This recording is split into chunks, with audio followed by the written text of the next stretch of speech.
Class 10 Polynomials Exercise 2.2 first ಮೇನಲ್ಲಿ first and second ಪ್ರಾಬ್ಲಮನ್ನು solve ಮಾಡಿರೋದ್ರಿಂದ ಈ ವಿಡಿಯೋದಲ್ಲಿ ಥರ್ಡ್ ಪ್ರಾಬ್ಲಮನ್ನು ಸಾಲ್ವ್ ಮಾಡೋಣ. ಇಲ್ಲಿ ಫೈಂಡ್ ಮಾಡಬೇಕಾಗಿರುತ್ತೆ ಇಷ್ಟೇ, ಅವ್ರು ಕೊಟ್ಟಿರುವಂಥ ಕ್ವಾಡ್ರಾಟಿಕ್ ಪಾಲಿನಾಮಿಯಲ್ನ ಝೀರೋಸ್ಗಳನ್ನು ಫೈಂಡ್ ಮಾಡಬೇಕು. ನಂತರ ಝೀರೋಸ್ ಮತ್ತು ಕೋಎಫಿಷಿಯೆಂಟ್ಗಳ ನಡುವೆ ಇರೋ ರಿಲೇಷನ್ಶಿಪ್ಪನ್ನು ಏನು ಮಾಡಬೇಕು, ವೆರಿಫೈ ಮಾಡಬೇಕು. ಓಕೆ, ಹಾಗಾದರೆ ಏನು ಮಾಡೋಣ, ಕೊಟ್ಟಿರೋ ಕ್ವಾಡ್ರಾಟಿಕ್ ಪಾಲಿನಾಮಿಯಲ್ನ ಆರ್ಡರ್ ಬರ್ಕೊಳ್ಳೋಣ. ಫಸ್ಟಿಗೆ 6x² ಬರುತ್ತೆ, ಪವರ್ 2 ಆದಮೇಲೆ ನೆಕ್ಸ್ಟ್ ಏನು ಬರಬೇಕು, ಪವರ್ 1 ಬರಬೇಕು. ಹಾಗಾಗಿ ನೋಡಿ -7x ಅನ್ನು ಬರ್ಕೊಳ್ತೀನಿ. ಫಸ್ಟಿಗೆ 6x² ಬರುತ್ತೆ, ನೆಕ್ಸ್ಟು -7x ಅನ್ನು ಬರ್ಕೊಳ್ತೀನಿ. ನೆಕ್ಸ್ಟ್ ಉಳಿದಿದ್ದೇನು, -3 ಅನ್ನು ಬರ್ಕೊಂಡು =0 ಮಾಡ್ಕೊಡ್ತೀನಿ. ಈಗಾಗಲೇ ನಾವು ಫಸ್ಟ್ ಆ್ಯಂಡ್ ಸೆಕೆಂಡ್ ಪ್ರಾಬ್ಲಮ್ನ ಸಾಲ್ವ್ ಮಾಡಿರೋ ಪ್ರಕಾರ ಫ್ಯಾಕ್ಟರೈಸೇಷನ್ ಮೆಥಡಲ್ಲೇ ಸಾಲ್ವ್ ಮಾಡ್ತೀನಿ. ಫಸ್ಟ್ ಮತ್ತು ಲಾಸ್ಟ್ ಟರ್ಮ್ ಇದೆಯಲ್ಲ, ಇವೆರಡನ್ನೂ ಸಹ ನಾನು ವಿತ್ ಸೈನ್ ಮಲ್ಟಿಪ್ಲೈ ಮಾಡ್ಕೊಳ್ತೀನಿ. ನೋಡಿ, ಏನಿಲ್ಲ ಅಂದರೆ ಸೈನ್ ಪ್ಲಸ್ ಇದೆ, ಪ್ಲಸ್ಸನ್ನು ಬರ್ಕೊಂಡೆ, plus 6x² into last term ಏನಿದೆ -3 ಇದೆ, ಮಲ್ಟಿಪ್ಲೈ ಮಾಡ್ಕೊಳ್ಳೋಣ. Plus into minus, -6 3s 18 x² ಬಂತು. ಇದನ್ನು ನಾವೇನು ಮಾಡಬೇಕು, 2 ಟರ್ಮ್ಸ್ ಆಗಿ ಸ್ಪ್ಲಿಟ್ ಮಾಡಬೇಕು. ಓಕೆ, 18ಅನ್ನು ಏನೇನು ಬರಿಬೋದು ಅಂದರೆ 1 18s 18 ಬರುತ್ತೆ. ನೆಕ್ಸ್ಟ್ ಏನು ಬರುತ್ತೆ, 3 6s 18 ಬರುತ್ತೆ. ನೆಕ್ಸ್ಟು 9 2s 18 ಬರುತ್ತೆ. ಬಿಟ್ಟರೆ ಇನ್ಯಾವ ನಂಬರಲ್ಲೂ ಯಾವ ನಂಬರ್ ಮಲ್ಟಿಪ್ಲೈ ಮಾಡಿದರೂ 18 ಬರೋದಿಲ್ಲ. ಓಕೆ, ಈಗ ಏನು ಮಾಡೋಣ, ಸೈನನ್ನು ಬರಿತಾ ಹೋಗೋಣ. ಸೈನ್ ಬರಿಬೇಕು ಅಂದ ತಕ್ಷಣ ನಾವು ಮಿಡಲ್ ಟರ್ಮನ್ನು ನೋಡಬೇಕು. ಮಿಡಲ್ ಟರ್ಮಿನ ಸೈನ್ ಏನಿದೆ, ಮೈನಸ್ ಇದೆ. ಈ ಮಿಡಲ್ ಟರ್ಮಿನ ಸೈನು ಈ ಎರಡರಲ್ಲಿ ಬಿಗ್ಗರ್ ನಂಬರ್ನ ಸೈನ್ ಆಗಿರುತ್ತೆ. ಇವೆರಡರಲ್ಲಿ ಬಿಗ್ಗರ್ 18 ಆಗಿದೆ, 18 ಈ ಸೈನ್ ಬಂದು. ಇವೆರಡರಲ್ಲಿ ಬಿಗ್ಗರು 6 ಆಗಿದೆ, 6 ಆಗಿರುತ್ತೆ.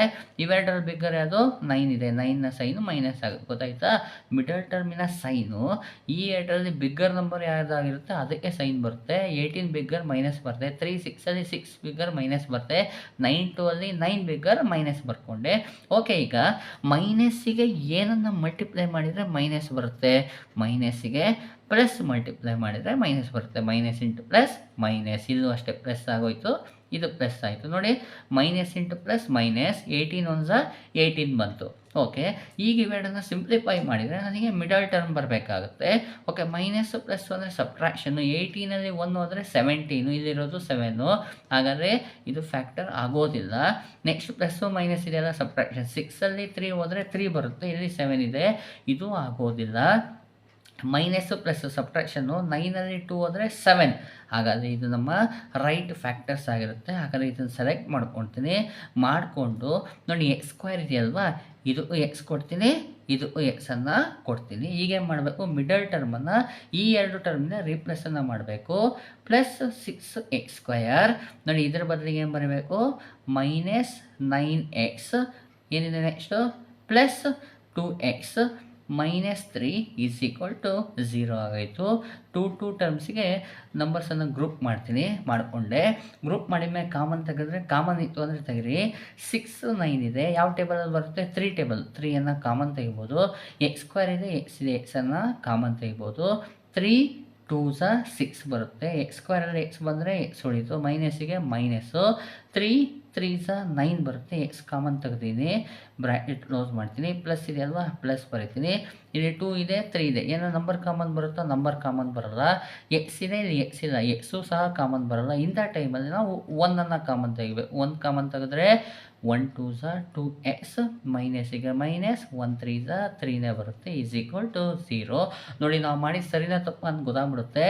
-2x -3 ಇದೆ ಇಲ್ಲಿ, ಹೌದಲ್ವಾ, 2x -3. ಇಲ್ಲೂ ನೋಡಿ 2x -3ನೇ ಇದೆ. ಎರಡೂ ಹತ್ರನೂ ಸೇಮ್ ಬಂತು ಅಂದರೆ ನಾವು ಮಾಡಿರೋ ಸರಿ ಇದೆ ಅಂತ. 2x -3ಅನ್ನು ಕಾಮನ್ ತೆಗಿತೀನಿ. 2x -3ಅನ್ನು ಕಾಮನ್ ತೆಗೆದ್ರೆ ನೋಡಿ, 2x -3 ಬಂತು, ಹೊರಗಡೆ ಬಂತು ಅಂದರೆ ಉಳಿಯೋದೇನು, 3x ಉಳಿಯುತ್ತೆ, 3x. 2x -3 ಕಾಮನ್ ಬಂತು ಅಂದರೆ ಉಳಿಯೋದೇನು, +1 +1 ಬರ್ಕೊಂಡು =0. ಇವೆರಡು ಟರ್ಮ್ಗಳನ್ನು 0ಗೆ ಈಕ್ವಲೇಟನ್ನು ಮಾಡ್ಕೊಳ್ಳೋಣ. 2x -3 =0 R 3x + 1 =0. Okay, x value ಕಂಡುಹಿಡಿಯೋಣ. ನೋಡಿ, -3ಅನ್ನು ಆ ಸೈಡಿಗೆ ಟ್ರಾನ್ಸ್ಫರ್ ಮಾಡ್ತೀನಿ. 2x ಮೈನಸ್ ಇರೋದು ಆ ಸೈಡ್ ಹೋದರೆ +3 ಆಯಿತು. ಎಕ್ಸ್ ವ್ಯಾಲ್ಯೂ ಬೇಕಲ್ವಾ, 2ಅನ್ನು ಆ ಸೈಡಿಗೆ ಕಳಿಸಿ ಡಿವೈಡ್ ಆಗುತ್ತೆ. ಯಾಕೆಂದರೆ 2 × x, 2x ಅಂದರೆ 2 × x, ಇಂಟು ಇರೋದು ಆ ಸೈಡ್ ಹೋದರೆ ಡಿವೈಡ್ ಆಗುತ್ತೆ. x = 3/2 ಆಗೋಯಿತು. ಮೊದಲನೇ 0 ಸಿಕ್ತು ನನಗೆ. ನೆಕ್ಸ್ಟು ಪ್ಲಸ್ 1 ಆ ಸೈಡಿಗೆ ಕಳಿಸಿದ್ರೆ 3x is equal to plus ಇರೋದು ಆ ಸೈಡ್ ಹೋದರೆ -1 ಆಯಿತು. 3 ಆ ಸೈಡಿಗೆ ಕಳಿಸಿದ್ರೆ ಡಿವೈಡ್ ಆಗುತ್ತೆ, ಅಂದರೆ 3x ಅಂದರೆ 3 × x ಆಗಿರುತ್ತೆ. x ಈಸ್ ಈಕ್ವಲ್ ಟು -1/3 ಆಯಿತು. ಎಕ್ಸ್ ವ್ಯಾಲ್ಯೂ ನನಗೆ ಸಿಕ್ತು ಅಂದರೆ ಇವೇ ಎರಡು ಏನಾಗಿರುತ್ತೆ ಝೀರೋಸ್ ಆಗಿರುತ್ತೆ. ಹಾಗಾಗಿ ಆಲ್ಫಾ ಈಸ್ ಈಕ್ವಲ್ ಟು +3/2 ಆಯಿತು. ಬೀಟಾ ಈಸ್ ಈಕ್ವಲ್ ಟು -1/3 ಆಯಿತು. ಓಕೆ, ಈಗ ಏನು ಮಾಡೋಣ, ಕೋಎಫಿಷಿಯೆಂಟ್ಗಳನ್ನು ಬರ್ಕೊಳ್ಳೋಣ. ಕೋಎಫಿಷಿಯೆಂಟ್ ಬೇಕು ಅಂದರೆ ನಾನೇನು ಮಾಡಬೇಕು, ಈಗ ಕ್ವಾಡ್ರಾಟಿಕ್ ಪಾಲಿನಾಮಿಯಲ್ ಬರ್ಕೋಬೇಕಲ್ವಾ, ಆರ್ಡ್ರಲ್ಲಿ ಇರೋದನ್ನು ಬರ್ಕೋಬೇಕು. 6x² - 7x - 3 ಇದೆ. ನನ್ನ ಸ್ಟ್ಯಾಂಡರ್ಡ್ ಫಾರ್ಮ್ ಏನಿದೆ ಕ್ವಾಡ್ರಾಟಿಕ್ ಪಾಲಿನಾಮಿಯಲ್ಗೆ ax² + bx + c ಆಗಿದೆ.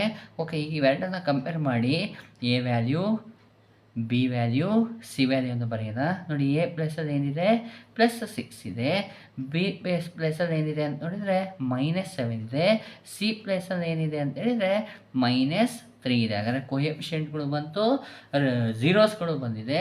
ಈಗ ಏನು ಮಾಡೋಣ, ಝೀರೋಸ್ ಮತ್ತು ಕೋಎಫಿಷಿಯೆಂಟ್ಗಳಿಗೆ ಇರುವಂತಹ ರಿಲೇಷನ್ಶಿಪ್ಪನ್ನು ವೆರಿಫೈ ಮಾಡ್ಕೊಳ್ಳೋಣ.